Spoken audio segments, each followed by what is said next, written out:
وآخر دعواهم أن الحمد لله رب العالمين۔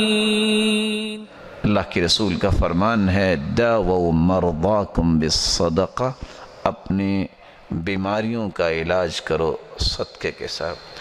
یہ قلبی بیماریوں کا بھی علاج ہے۔ ایک شخص آ کے کہتا ہے اللہ کے رسول میرا دل بہت سخت ہے، میں کیا کروں؟ تو آپ نے علاج کیا بتایا؟ اطعم المسکین وامسح رأس الیتیم، تم مسکین کو کھانا کھلا دو اور یتیم کے سر پہ ہاتھ رکھو، یعنی اس کا کفیل بن جاؤ۔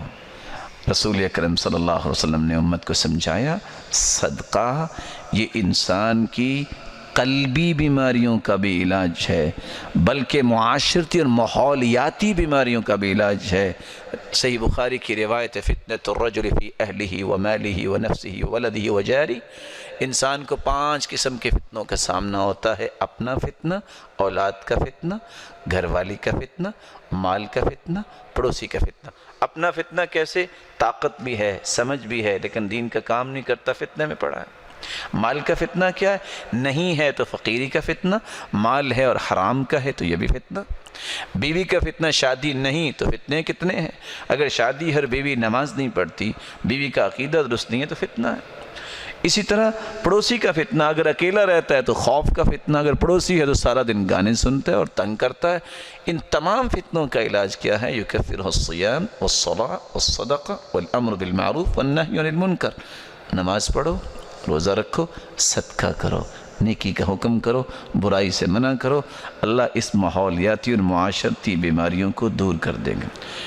اسی رسول اکرم صلی اللہ علیہ وسلم نے گناہوں کی معافی کا بھی اس کو ذریعہ بیان کیا ہے اور برائیوں سے بچنے کا ذریعہ بیان کیا ہے۔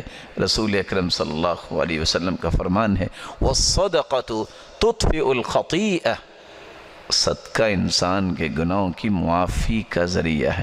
كَمَا يَذْهَبُ الْجَلِيدُ عَلَى الصَّفَا، آپ اگر کوڑا مارے پتھر پہ نشان تو بنے گا نا تھوڑا سا، لیکن کتنی دیر رہے گا؟ جس طرح یہ نشان نہیں رہتا، صدقہ کرنے والے کی برائی بھی اللہ ختم کر دیتی ہے، اس کے گناہوں کو بھی معاف کر دیتے ہیں۔ یہ صدقہ تو اللہ تعالیٰ کے غصے کو ٹھنڈا کرنے والا ہے۔ صدقۃ السر تطفئ غضب الرب، اللہ کے غصے کو ٹھنڈا کر دیتا ہے۔ یہ صدقہ جب انسان کرتا ہے تو یہ تو اس کی قبر کو بھی ٹھنڈا کر دے گا۔ ان الصدقہ لتطفئ عن اہلها حر القبور، قبروں کی سختی اور قبروں کی گرمی کو بھی ٹھنڈا کر دینے والا ہے۔ قیامت کے دن یہ سائبان بن جائے گا۔ کل امرئ فی ظل صدقتی، ہر شخص اپنے صدقے کے سائے تلے قیامت کے دن نظر آئے گا، بلکہ جہنم سے بچنے کا ذریعہ ہے۔ اتقوا النار ولو بشق تمرہ، شق اگر اس کا معنی کیا جائے تو شق کس کو کہیں گے؟ ٹکڑا۔ کھجور کتنے کی آتی ہے؟ جی آج مہنگی سے مہنگی کھجور 5 ریال کی ہے۔ اس کا اگر ٹکڑا لیں تو اکیلا ٹکڑا کو خریدے گا؟ نہیں خریدے گا۔